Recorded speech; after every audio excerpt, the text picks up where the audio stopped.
Alright, welcome to another lecture for English 1060, continuing along with our business kind of writing. Today we're going to discuss the cover letter, which is kind of summing up your life in one page. So, many professions will require, not all, nowadays, because a lot of small time companies you don't really require a cover letter. A lot of times, like customer service, for example, it won't. But there are certain specific fields, teaching, nursing, social work, executive assisting, right? Any kind of profession that expects you to write on a daily basis, right? Will definitely want to see the cover letter because obviously you could explain everything with your resume. You could determine if you're qualified or not with the resume.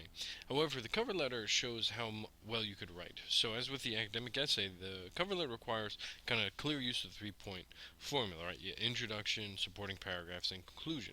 You'll have to introduce yourself, establish context. Then, in your support, right, explain why your background and experience suit the job.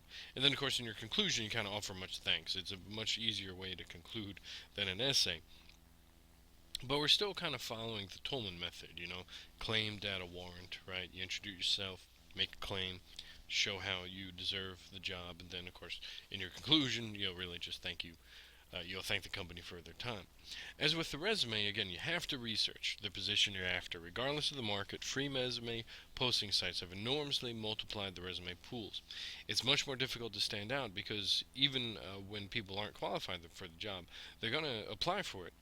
Excuse me, sometimes to keep unemployment benefits, other or just because they're just sending out job applications, seeing what happens, kind of a waste of time, but that's what people do.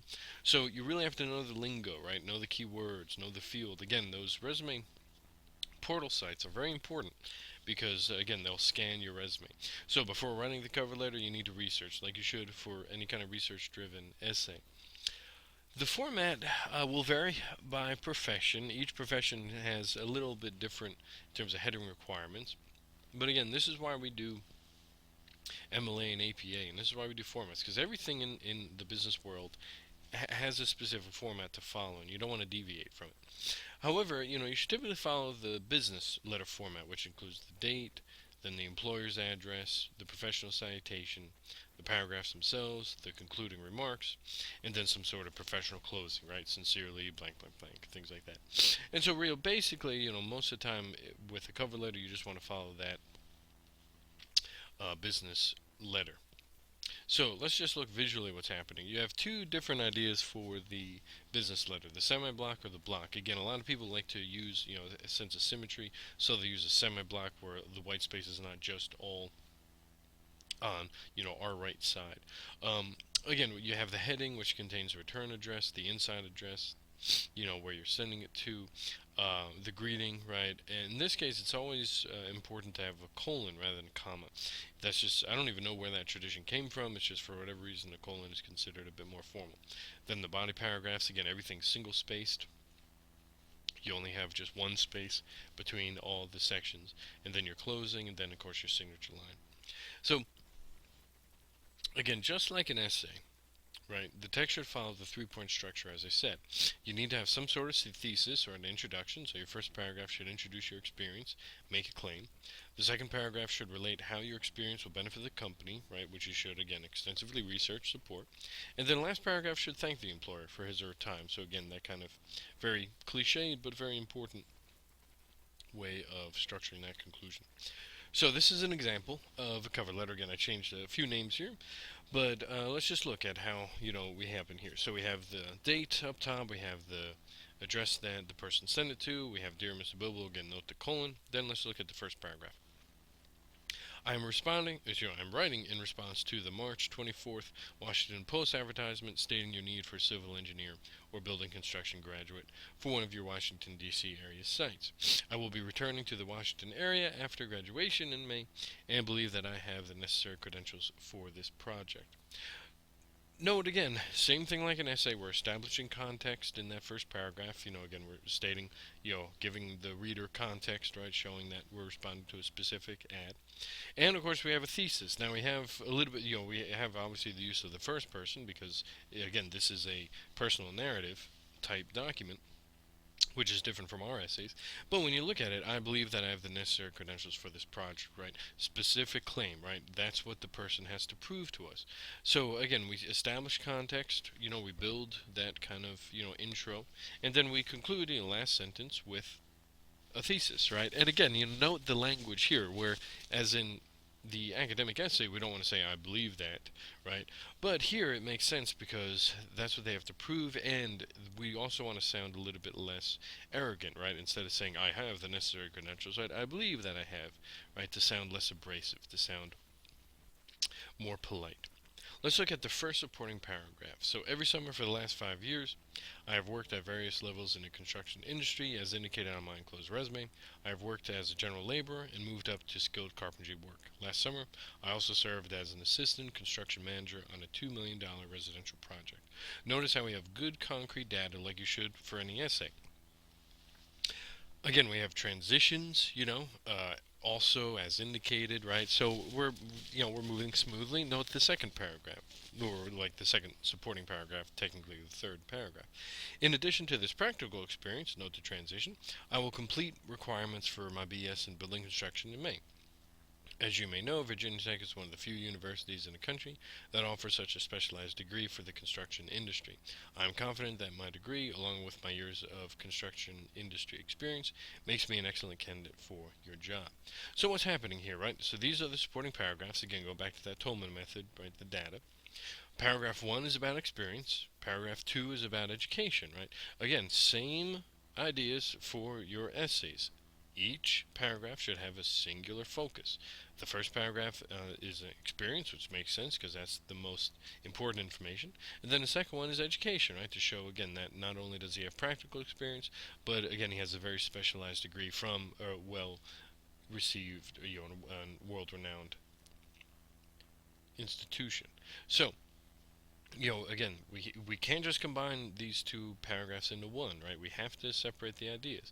And so, again, it's important to kind of look at that. And as I noticed, right, look at all these transitions also, in addition to, right, as indicated, along with, right, all these specific transitions, right, to help move from sentence to sentence, and, of course, from paragraph to paragraph. And again, same thing, as you may know, right, really good transitional phrases and words. Look at the last sentence, too, and this is very important, right? Again, this is the synthesis idea that you always want to aim for. I'm confident that my degree, along with the years of construction industry experience, right, makes me an excellent candidate for your job, right? So we're not, and again, even though the previous paragraph, right, the paragraph on experience, right, leaves us off with a detail point. We still, at the end of this second supporting paragraph, we have a synthesis, right? We tie everything back together. So, I am confident, and notice now, it's not saying I believe I'm confident, right? Now the writer is being more direct, because now he has proven himself, right?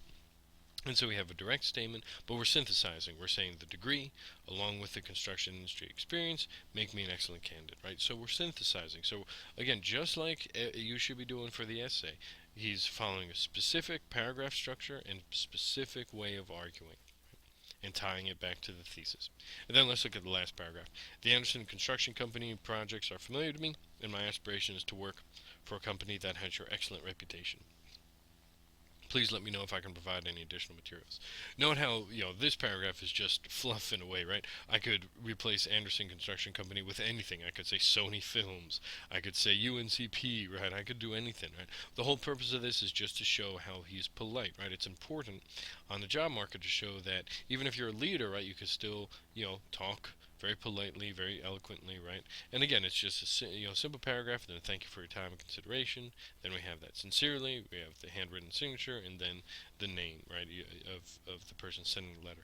So again, it's really important to kind of look at how you should be applying and how you could be applying everything that you're learning in these composition classes to any sort of writing, and especially here, where when you could get a job, right? Anytime a company asks for a cover letter, they want to see how well you could write, and you need to control your paragraphs. You need to control your structure, right? Have good sense of rhythm. Notice how the diction, we don't have any kind of, erudite words here. Everything is just pretty straightforward. It's in standard. It's not in conversational. It's in standard diction. And again, that's the kind of key issue. Then sometimes you'll have an attachment, but typically, everything's done through email, so that's probably not going to be the case. So as I said, again, like an essay, you'll have to support your claims as to why you should receive the job. So this letter, as I point out, has a clear thesis. And what does this person do? Provide concrete use of evidence to support the claim. So we have the assistant construction manager on a $2 million project. We have worked as a general laborer, moved up to skilled carpentry work. So we have good specific data to, again, advance that thesis, right? And so again, it's important that same thing should be happening in your essays, right? Go back to a kind of concept that you probably discussed in 1050 with the triangle, right? The author has a good understanding of ethos, right? Authority. Mentioning the degree and the school, for example, adds support to the thesis, obviously, right? And adds credibility to him, right? The writer also uses a mix of pathos and ethos, right? In flattering the company, right, in showing that he understands how to play the game, right, of politeness, right, and flattery. Again, his credibility increases, right. He argues his credibility as because he flatters the company with the excellent reputation.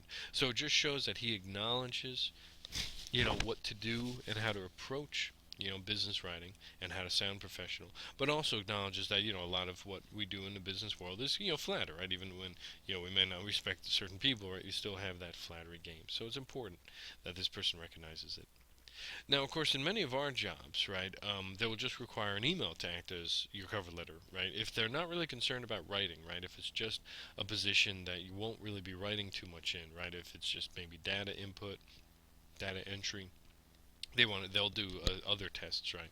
So for email cover letters, keep the citations and polite conclusions, but most often you should just write a simple paragraph to establish context.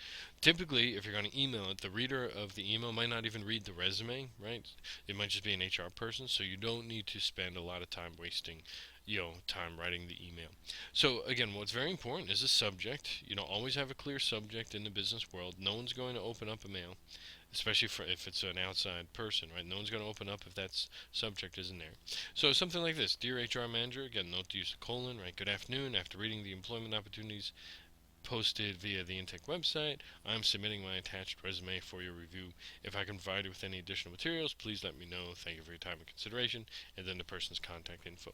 So again, good, clear, polite language, right? Good afternoon. Still establishing context, but there's no, thesis here. There's no support. It's just a very straightforward professional email. And again, and this is a real email.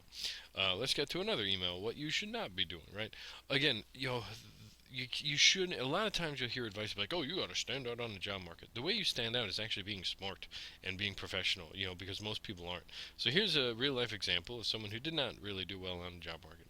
The subject is best man for the job, and here is the email. The purpose of this letter is to express my interest in the job opening you advertised on your website. I have lots of experience as and ad account manager and think I would be great for the job. Ads that I have designed have been in many different newspapers and I have gotten a lot of awards for my work.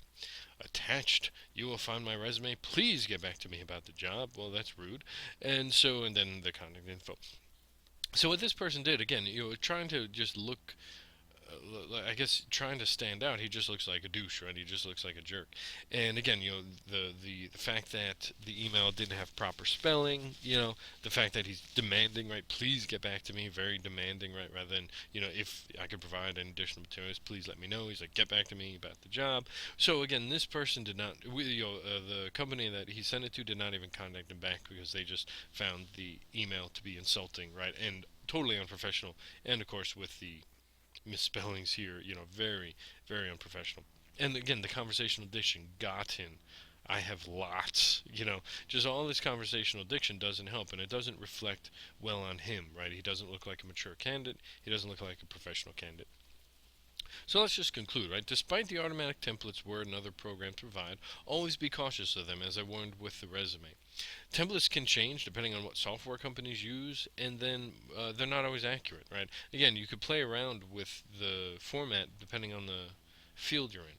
So again, you want to conduct research, know exactly the format your profession requires. These forms of writings, again, still consist of an argument typically, and use of the triangle, right, the Aristotle's triangle. So never forget all the concepts discussed in 1060 and 1050, right? Again, that's the whole purpose of just trying to, you know, figure out your voice in writing and figure out how to structure paragraphs, because they're essential when you're going to be on the job market. Obviously, if you have any questions, always email. If not, take care, and of course, good luck finishing up the semester.